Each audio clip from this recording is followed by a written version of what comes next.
want me to sit over here? Oh, I don't care. Well, you look like you're the standout corner. I can sit here. I might someone has to walk back. It's just important.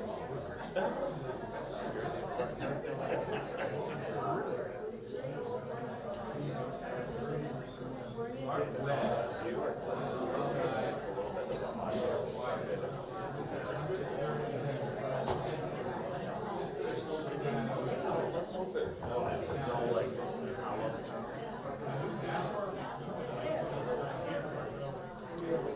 it's like rare that we have this much before.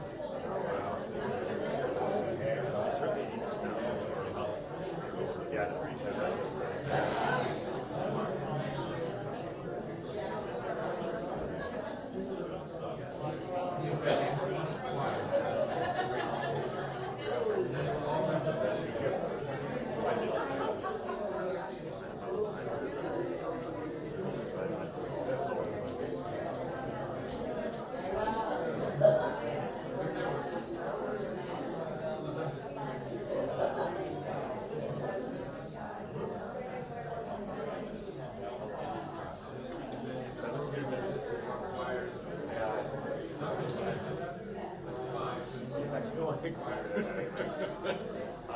Basically,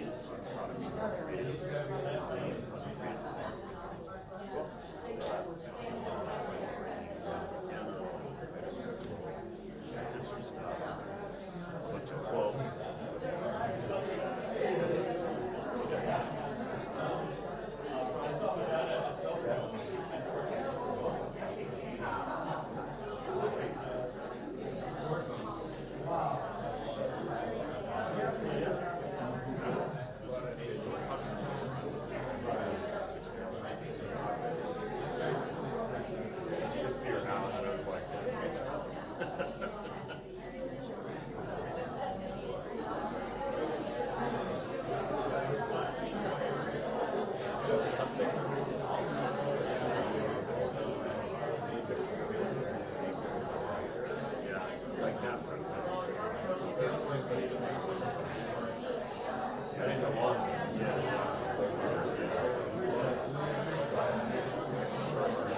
One thing that Jamie warned me about with the lights on.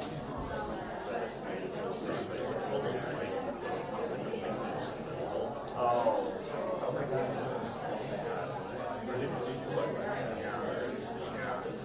But I like the look better, but it is a little darker. It is definitely darker, but that was like the last summer. Is that right? I didn't know how to pass it.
Someone believed it. Look what it's done. So what's so amazing that keeps us stargazing? What do we think we might see? Someday we'll find it, the rainbow connection. Lovers, the dreamers, and me. All of us under a spell. The la la la la.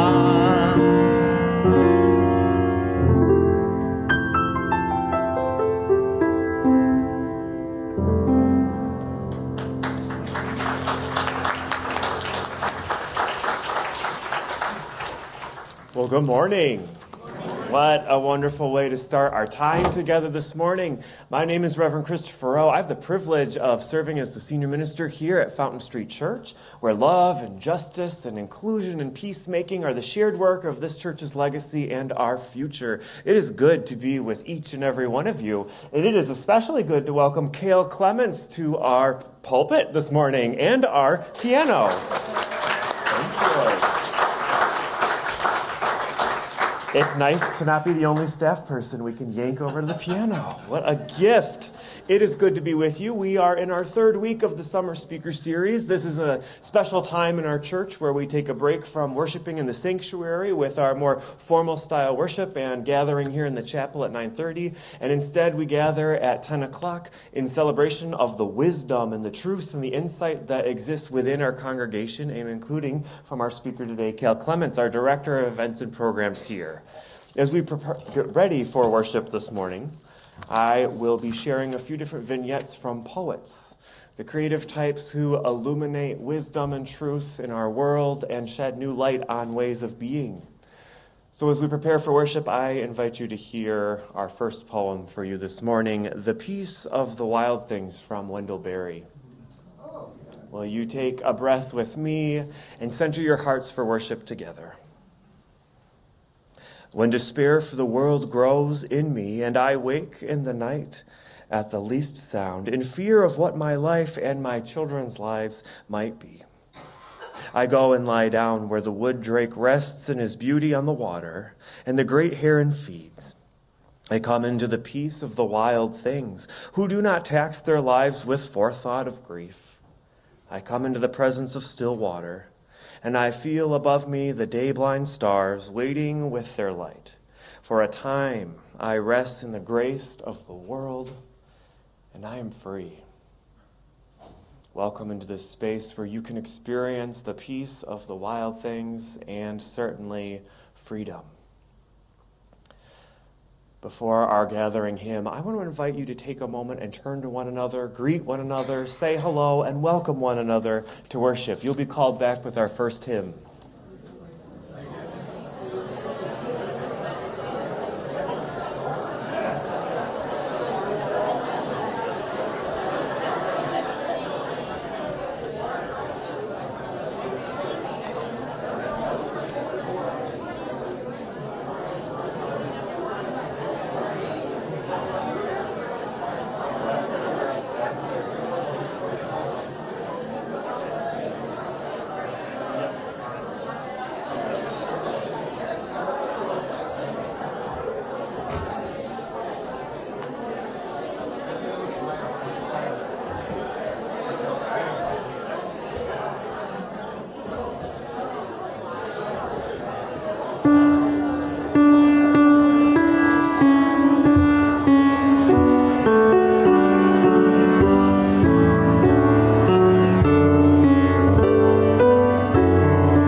Good morning. Whew, I'm very excited to be here this morning. And I generally don't get nervous, but I am a little nervous today. Today's reading I picked comes from Jim Henson. It's a couple of things. I'm a big fan of Jim Henson. So he says, I know it's easier to portray a world filled with cynicism and anger, where problems are solved with violence. It's an easy way out. What's a whole lot tougher is to offer alternatives, to present other ways conflicts can be resolved, and to show you can have a positive impact on your world. To do that, you have to put yourself out on a limb, take chances, and run the risk of being called a do-gooder. And yes, it's one of the basic truths of the universe. Things don't disappear, they just change and change and change again. Thanks.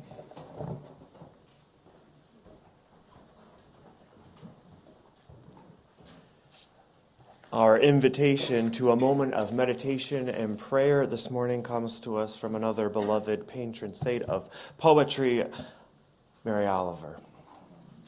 Hear these words from the summer day as they invite us into a time of prayer with one another. Who made the world? Who made the swan and the black bear? Who made the grasshopper?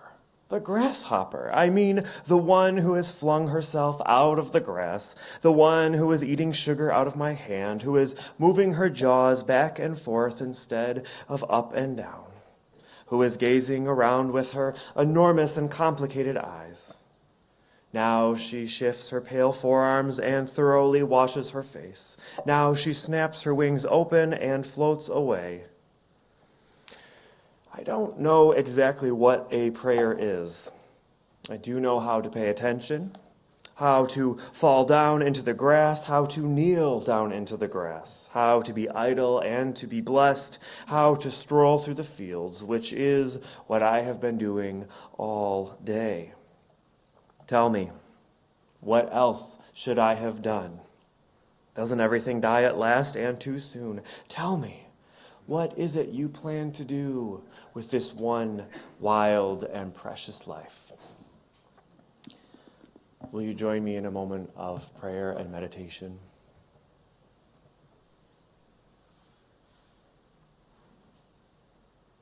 Spirit of this one wild and precious life, help us to pray. That is, help us to pay attention.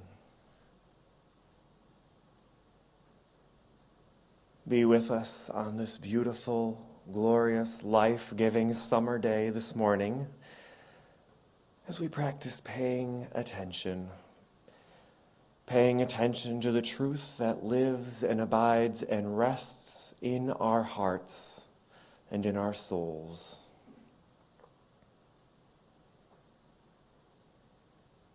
Help us to pay attention to the truth that is within and among and around our neighbors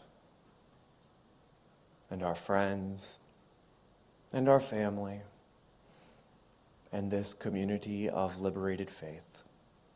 Help us to pay attention to the needs of our world, to the injustices happening within and to our neighbors, those at the margins, those being oppressed or exploited, those wielding power and greed and anger inappropriately and unjustly.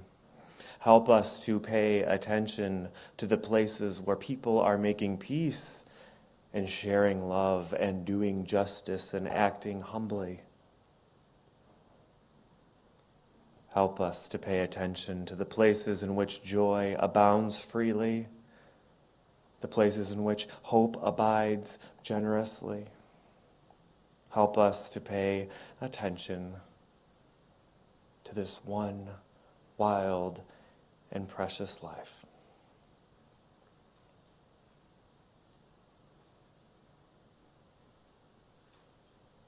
May it be so. Amen. We have a rich tradition here at Fountain Street Church of gathering our gifts and our offerings, in which 50% of those gifts go directly back into the community in the form of social action grants, in the form of social justice work with other organizations that we know can amplify our hopes and our dreams for a more loving and just world beyond what we can. Every week when the plate is taken, 50% stays here to help continue our ministries and our legacy forward, but 50% goes directly to our social justice team, who then distributes those funds freely back into the community. And so in the spirit of generosity and of paying attention to a world that so desperately needs our witness, our offering will now most graciously be received.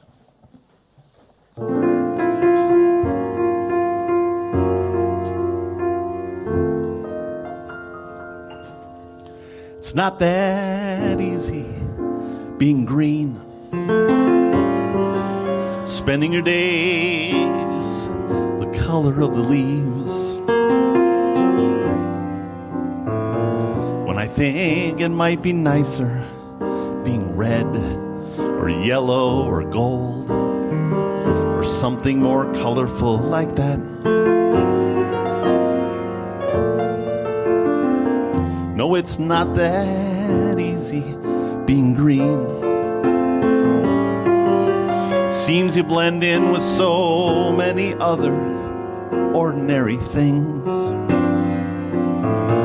And people tend to pass you over because you're not sticking out like shiny ripples in the water or stars in the sky.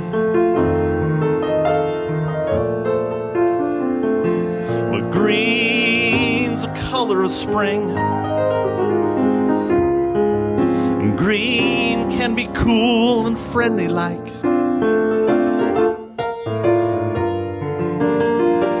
And green can be big like an ocean, and tall like a mountain, and important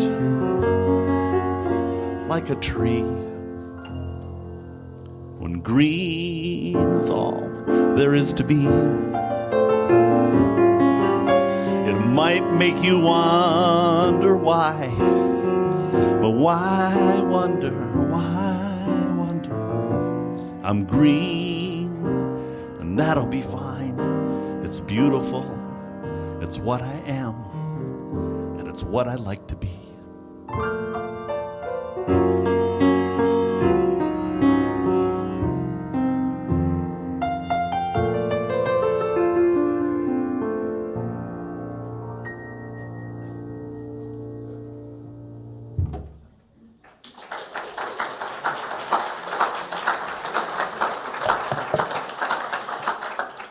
Thank you. Joe Raposo published Being Green in 1970. First sung by Kermit the Frog on Sesame Street. Being a kid of the 70s, I loved Sesame Street. I loved the Muppets, and especially the music. Good morning, I'm Kayle Clements. Thank you for inviting me to share some thoughts with you this morning about creativity and what we leave behind. I grew up in Muskegon. That's me in kindergarten. I've always been an old soul, as you might tell from the vest and the t-shirt, maybe the funky haircut. I'm the youngest of 4 boys. There were 7 of us in our house. We had 1 bathroom and 3 bedrooms, 1 for mom and dad, 1 for us kids, and 1 for grandma. We also shared it with this cute little St. Bernard puppy, Barney. Barney went from this to this. And our house was full in many ways. Against the wall of our basement sat this huge, upright grand piano that looked something like this, but worse. My brother had carved his name into the fallboard. A lot of the ivories were missing or broken, and it was a mess. To this day, I'm not sure how it got in the basement. But I sat at that piano and I gently pressed the keys, and sometimes I would pound on them and slip underneath the bench, and if you push the pedals real fast and hard, the piano would play itself. Eventually, my brothers someone would yell down, "Quit making such racket!" But I was hooked and I asked for piano lessons. To this, my parents responded, "You won't practice and you'll give it up after 6 months, the same as your brothers, and we just don't have the money for that." That's how it goes, being the fourth son. Determined, I kept asking until Grandma agreed to teach me. She said that she could read music, and I had once heard her play a song all the way through, and that was good enough for me. The thing was, Grandma was really claustrophobic. Two things that Grandma despised: being in the basement and having her picture taken. In fact, I only have 2 photos of me with my grandmother, the woman that shared our house my entire life, this one and this one. None of them at the piano. So we started at the kitchen table with this little noteboard that I still have here in my office at Fountain Street. Grandma explained that there were only 7 notes, and she would quiz me using this little board. It's not enough to play the piano, she said. I had to learn to read music, and if I could read music, I could play any song I wanted. Then we would go down to the basement. Black keys and white keys. There's 2 black notes, then there's 3, then there's 2, all in a pattern. At the bottom of the 2 black notes is middle C, then you can find the other C's up the keyboard. After a few minutes of this, she would be overwhelmed and have to go back upstairs, telling me to keep at it. We continued like this for some time, her coming down to the piano and showing me something new and then retreating back upstairs, me sitting there working it out in between her trips. She would often sit at the top of the stairs, correcting my mistakes and encouraging me on. I was a quick learner, and between this and the noteboard, I was soon playing my first song, The Entertainer. This is the actual sheet music, and if you look really closely, you can still see my grandmother's notes in there helping me along. This impressed Grandma enough that she convinced my parents maybe he would stick with it. Maybe he would be all right. We should get him real piano lessons. So my parents rented an upright piano that we kept upstairs, and I practiced as often as I could. Hours on end I sat at that piano. When I wasn't practicing my lessons, I would go back downstairs and beat on the old piano, give my dad a chance to listen to the ball game unaccompanied. I kept playing and learning, soon outgrowing my first piano teacher and then my second. My parents rented a small upright piano. Change your notes. I studied through high school. I practiced for hours. I was an okay student, but I would rush my homework to get back to the piano. I was on my way to being a concert pianist. I was hired as an accompanist for Blue Lake Fine Arts Camp. I performed in various variety shows and around town. I took any opportunity I could to perform and to play the piano. I earned a scholarship to Western, so I enrolled as a piano performance major, the first in my family to go to a university. The summer between high school and college, I discovered jazz. Up to this point, the idea was to play the same notes in more or less the same way as Beethoven and Bach and countless other classical pianists. And though it was strange and a bit odd, I liked this idea of improvising and making music up on the spot. So I switched from classical to jazz. Once at Western, I quickly found that being a small fish in the medium lake was a lot different from the large fish I had been in the small pond of Muskegon. I was years behind the other jazzers, and I could read music with the best of them, but the chord charts and the voicings were new, and I struggled. I arrived at the practice hall promptly at 7 to find that the serious students arrived at 5. Long story short, I found the music program frustrating and not at all what I had imagined, and after that first year, I changed majors. For the first time, I didn't have a plan. My whole life had been based around music, so now what? I was feeling a bit lost. And I like this image a lot on the internet, but it's really not how I was feeling at the time. So I went looking for other opportunities. And boy, did I find them. You know, there's more to do in this world than be a classical pianist. I had no idea. So I leaned in my creativity and I rediscovered my knack for quickly learning new things. I enjoyed trying out a lot of fascinating jobs over the years. This included clerking for the probate court, mall security guard, a jewelry salesman. I was a horrible jewelry salesman. It was terrible. A graphic designer, accompanist and assistant choir director at Rockford and later Greenville High Schools, airport security. I drove truck around the country. I recorded ads for radio as an audio engineer. I worked as a marketing manager, musical director for numerous plays and shows around the theaters in town, a gigging musician, a rather successful composer for TV, the head AV tech, and now the director of events and programs here at Fountain Street.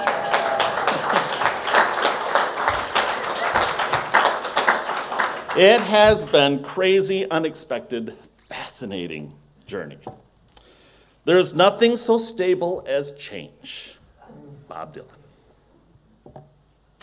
What I didn't appreciate until recently, this was all different ways to flex a creative muscle. Creativity comes in all shapes and all sizes. In the 60s at UC Berkeley, psychologist David McKinnon became interested in creativity, and he decided to study architects. So he sought out the most innovative architects and asked them to describe what they did. Then he went to the uncreative architects and asked them the same thing. He concluded there were two major differences between them. The most creative architects deferred making decisions for as long as they were allowed. You know how you can't think of that actor in the movie you just saw? He's tall, he's kind of funny. He was in that other movie that we liked. Can't think of it. It doesn't matter. So you go about your day, ignore it, and then wham, Will Ferrell pops into your head.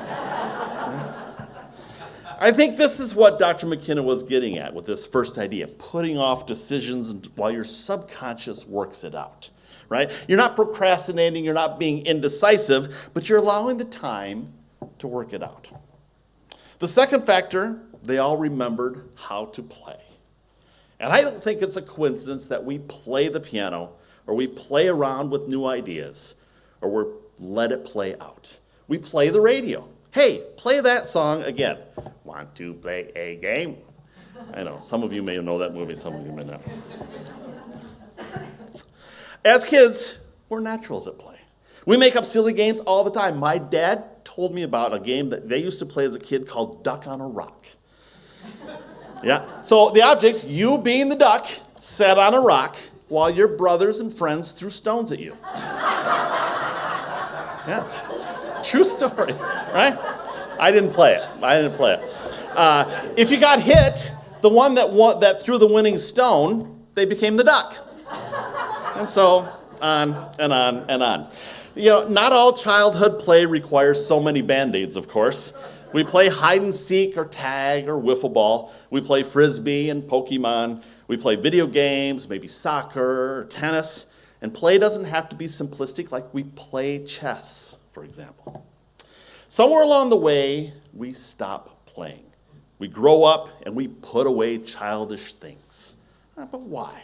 And why would Paul argue for this in 1 Corinthians? As if seeing things in a playful manner is somehow a bad idea. I know, it's supposedly about being less self-centered and less juvenile, but geesh, talk about throwing out the baby with the bathwater. These are weighty words. Put away childish things. Stop playing around. Don't be such a child. I'm sorry, I was just playing. Play gets removed from our daily lives and takes with it a bit of our curiosity and our creativity. And so what is left? We give away our creativity to others, usually in the arts, with their grand gestures of great symphonies or masterpieces of sculpture. We go watch a play passively. We go listen to the band play passively. We settle down and we get serious and we forget to take note of all the smaller creative acts that we do throughout the day. And we become afraid of looking silly, of trying new things, of failing. We pull back and we play it safe. Nothing will stop you from being creative as effectively as the fear of making a mistake. John Cleese. We forget that creativity does indeed come in all shapes and all sizes. Mr. Rogers says being creative is a part of being human. Everybody is creative. Each person's creativity finds different form, that's true, but without creativity of some kind, I doubt we'd get through the many of the problems that life poses. Anytime you don't know what to do, but you keep doing, you're being creative. Anytime you do something different or discover a better way, you're being creative. When you take the time to figure out how to download an app and attach your profile photo, you're being creative. Creativity lives in every email and Excel formula that we write. You can't use up creativity. The more you use it, the more you have. Maya Angelou. Anytime I play the piano at an event, anytime, without fail, someone will come up to me and say, "Oh, I took piano lessons as a kid and I stopped. Sure wish I could still play." And I assume that they're talking about the piano, but isn't that an interesting phrase? I wish I could still play. Says so much in so few words. I respond by saying you should pick it up. You'd be surprised at how fast it would come back. And that's true. You would be surprised at how fast it would come back. But they dismiss it. They say, I just don't have the time. In his book, 4,000 Weeks, Oliver Burkeman reminds us that this is what we get. If we live to be 80, we get about 4,000 weeks, give or take. We get to 90, nearly 4,700 weeks. But he points out this is good news. There are far too many things to do in this world, and we would never, ever have enough time to do them all. So if we truly understand this, we can spend the time we do have on what's important to us. Be creative in our choices and leave the rest behind. I just don't have the time is an excuse we give ourselves if others have the luxury of more hours in their day. The truth is, we're choosing to spend our time somewhere else. It's not that easy being green, spending your days the color of the leaves, when I think it might be nicer being red or yellow or gold or something more colorful like that. I think Kermit is asking us to be more creative with our choices. The song isn't about him actually being green. It's about squandering our time wishing we were someone else, somehow different. Maybe he's simply asking us to play more, to be more creative than wishful. Leave all those uncreative ideas behind. Mr. Berkman challenged us to ask, does this choice diminish me or enlarge me? He offers, it's better to choose uncomfortable enlargement over comfortable diminishment. It's better to choose uncomfortable enlargement over comfortable diminishment. This means embarking on ventures that might fail, risking embarrassment, finding and pushing against the limits of your talents. You know, like kids do when they play.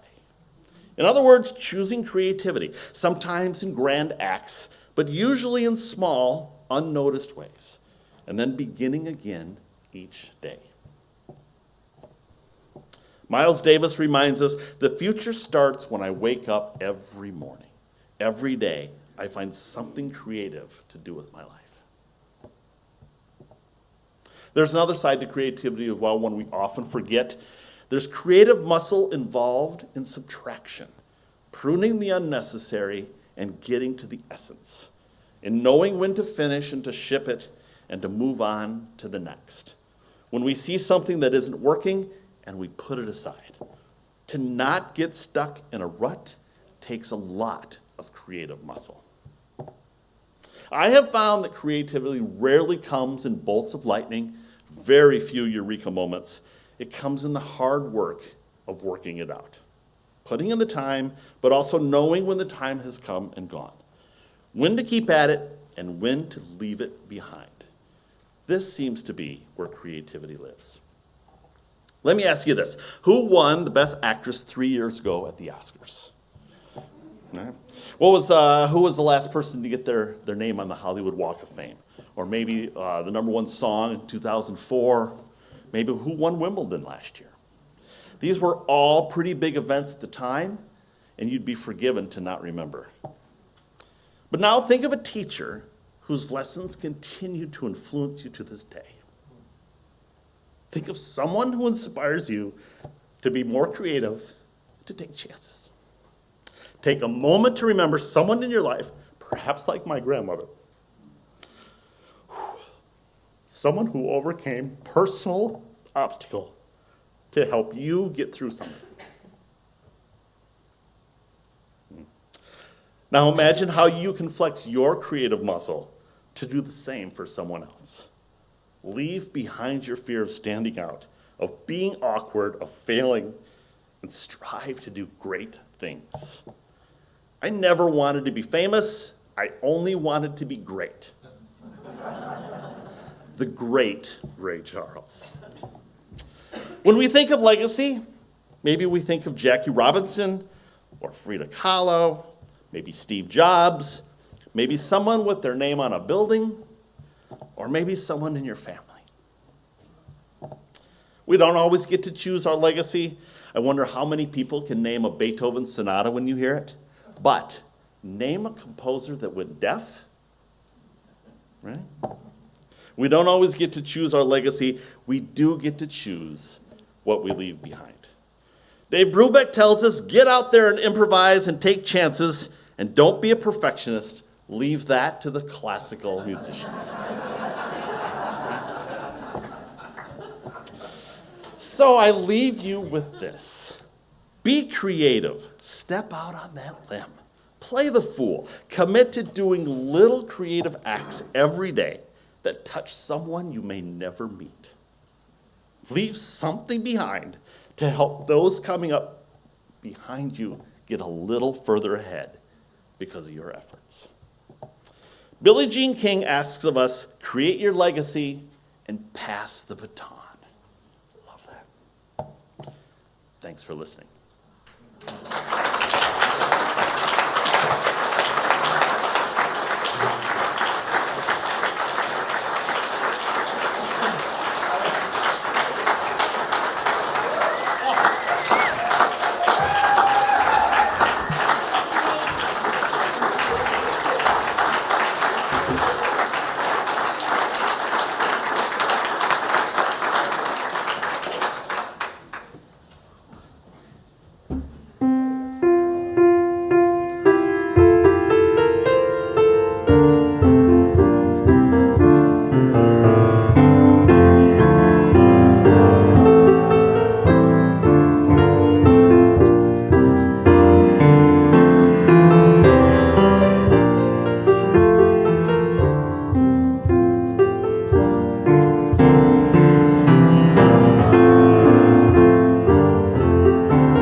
Thank you, Kayle.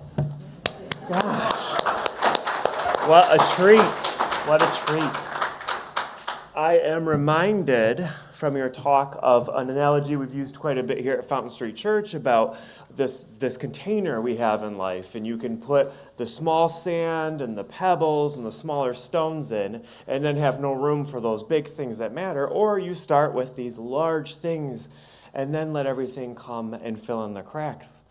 You have invited us to consider that profoundly this morning and put creativity first, and to put that nuance and the minutia and the gravel and the litter, and let that fill in if it needs to fill in. Thank you. Thank you. Friends, it is good to be with you. Thank you for being with us this morning. This has been wonderful. Next week, we have Bill Thompson and Connie Winter-Troutwine. That should be a treat as well. We'll have photography and stories. This has been a wonderful summer already, so a huge thank you to the Religious Services Committee for bringing this gift to all of us. It's such a treasure, and we're grateful for it. As we get ready to depart today, we have one more poem for you. This one from E.E. Cummings. Hear this as a gift to you and an invitation to go into your week putting creativity and compassion first. I thank you, God, for this most amazing day. I thank you, God, for this amazing day, for the leaping greenly spirits of trees and a blue, true dream of sky, and for everything which is natural, which is infinite, which is yes. I who have died am alive again today, and this is the Son's birthday. This is the birthday of life and of love and of wings, and of the gay, great, happening, illimitably earth. How should tasting, touching, hearing, seeing, breathing, any lifted from the no of all nothing, human merely doubt, unimaginable you? Now the ears of my ears are awake. Now the eyes of my eyes are opened. May you go in peace and in love to say yes to the world before you and yes to one another around you. Go in peace, friends.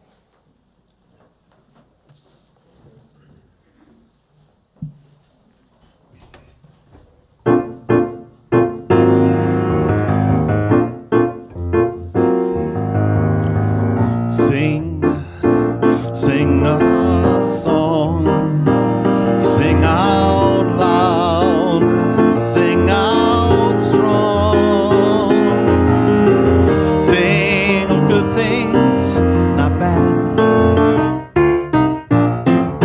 sing out happy, not sad, sing a song, keep it simple to last your whole life long. Don't worry that it's not good enough for anyone else to hear. Just sing a song.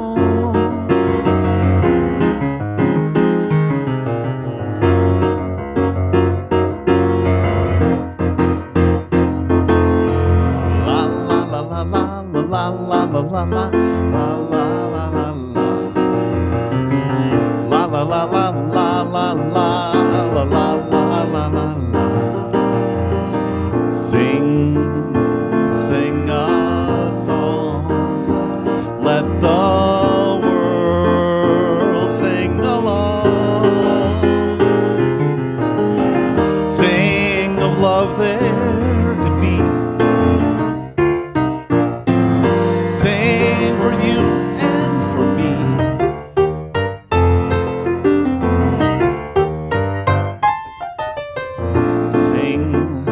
Sing a song, keep it simple to last your whole life long. Don't worry that it's not good enough for anyone else to hear. Just sing a song.